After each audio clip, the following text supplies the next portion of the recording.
మహాదేవుడును మన రక్షకుడు అయిన యేసుక్రీస్తు వారి శ్రేష్టమైన నామంలో ఉదయకాల మన్నా అనే చక్కని కార్యక్రమాన్ని చూస్తున్న మీ అందరికీ నిండు హృదయంతో వందనాలండి. దేవుని మహాకృప మీ అందరికీ తోడై ఉండును గాక. రండి, మనం దేవుని వాక్యాన్ని చదువుకొని దేవుని యొక్క మాటలు మనం విందాం. యోబు గ్రంథం 2వ అధ్యాయం 11వ వచనాన్ని నేను చదువుతున్నాను. 4వ లైన్ నుంచి, అతనితో కలిసి దుఃఖించుటకును అతనిని ఓదార్చుటకును పోవలనని ఆలోచించుకొని తమ తమ స్థలములను విడిచి వచ్చిరి. ప్రియులారా, పోయిన కార్యక్రమంలో కూడా నేను అందించినటువంటి ఉదయకాలం మన్నాలో ఆ సందేశం మీరు విన్నారు. అది కూడా ఈ వచనాన్ని చదివే ఓ చక్కని మాట ధ్యానం చేశాం. అయితే ఇప్పుడు మరలా తిరిగి ఆ సంగతిని మనం ధ్యానించటం లేదు. మరొక విషయం ఇందులో ఉంది. అదేంటంటే, మనం చదివినటువంటి 2వ అధ్యాయం 11వ వచనంలో 3 స్నేహితులు కనపడతారు. ఎవరు వాళ్ళు? ఎలీఫజు, బిల్దదు, జోఫరు అనేటటువంటి యోబుకి 3 స్నేహితులు. యోబు పరిస్థితి చాలా దయనీయంగా మారింది.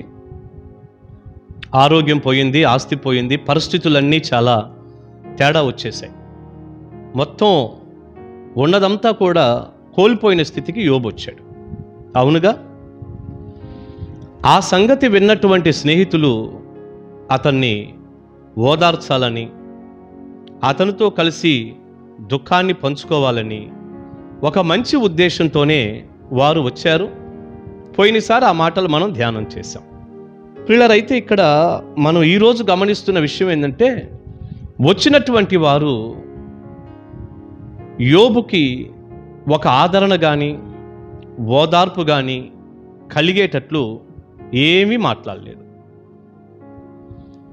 వారు మాట్లాడినటువంటి మాటలు, వారు ప్రవర్తించిన విధానం యోబుకు మరికొంచెం బాధ ఎక్కువైందే కానీ ఆ బాధలో కాస్త ఊరట కానీ ఉపశమనం కానీ కలిగినట్టుగా లేదు.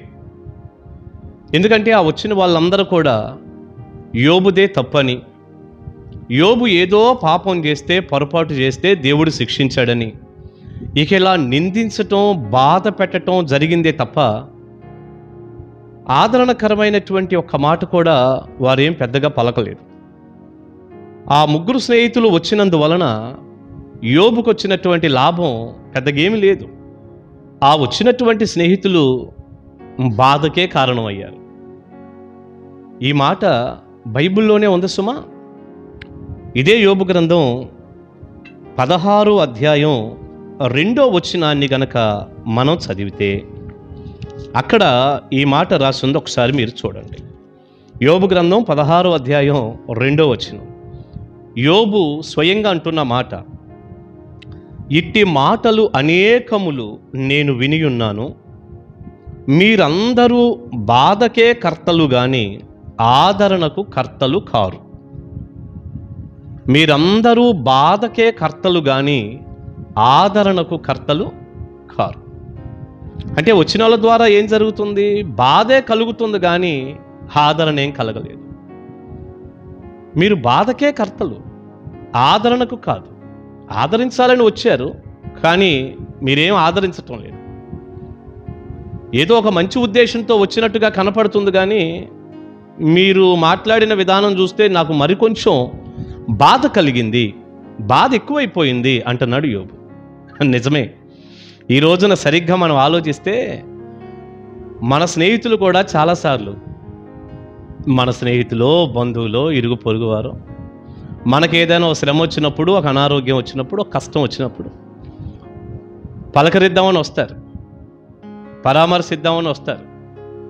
కానీ వాళ్ళు ఒకవేళ వాళ్ళ ఉద్దేశం మంచిదే అయితే అయి ఉండొచ్చు, కానీ వచ్చిన తర్వాత వాళ్ళు ప్రవర్తించే తీరి, వారు మాట్లాడే విధానాలు మనకి వారు వెళ్ళిన తర్వాత మరి కొంచెం ఎక్కువ బాధ. ఏదో ఒక తెలుగు సామెత ఒకటి ఉంది, మూలిగే నక్క మీద మూడిత్తులు తాటికాయ పడింది అని తెలుగు సామెత. అసలే ఆ నక్క మూలుగుతుంది, మళ్ళీ 3 విత్తనాల పెద్ద తాటికాయ నెత్తి మీద పడితే ఎట్లుంటుంది?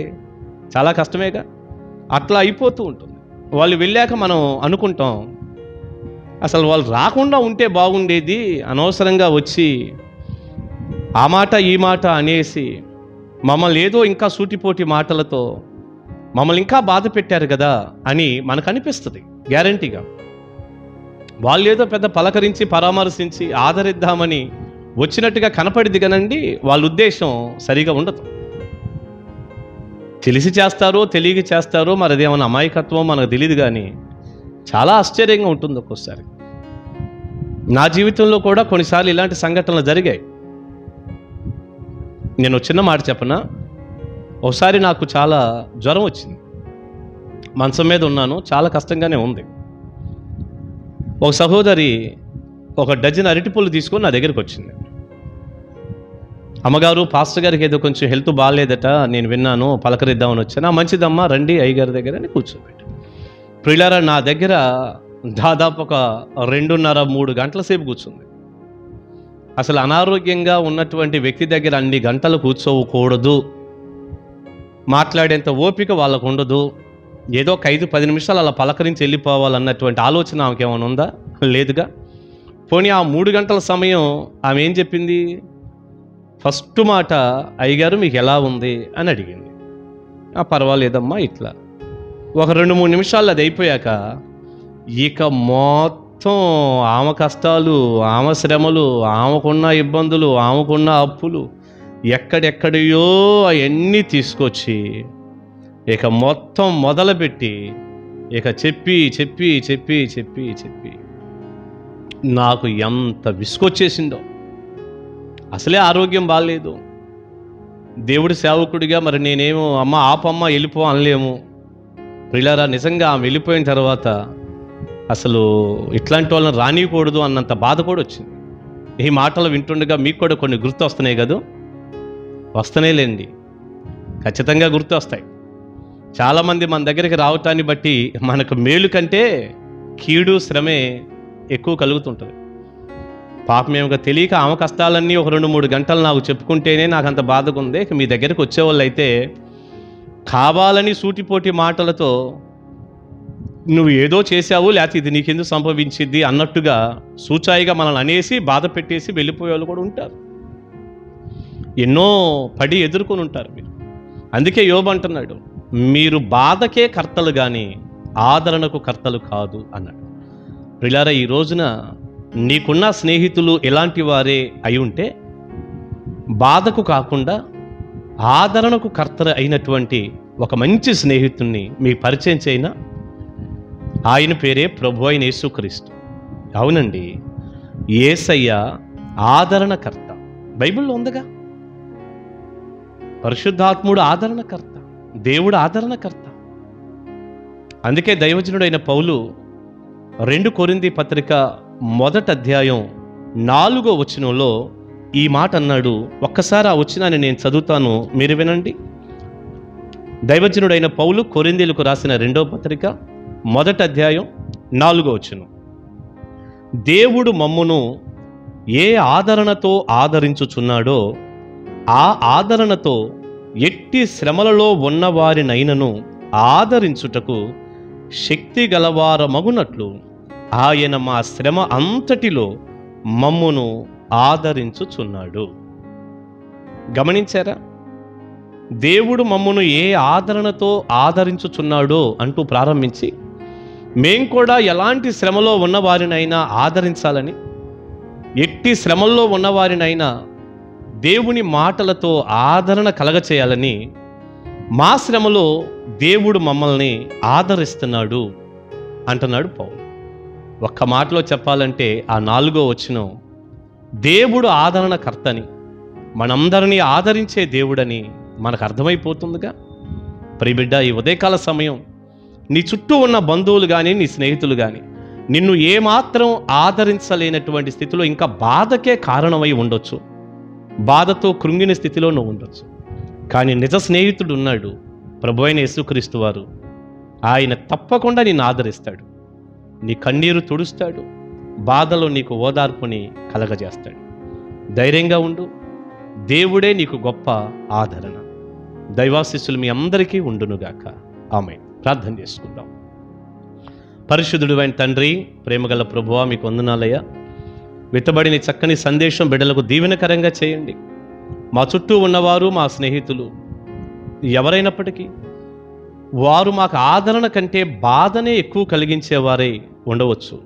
కానీ మీరైతే మా శ్రమలో, మా కష్టంలో తప్పకుండా మీరు మమ్మల్ని ఆదరిస్తారు.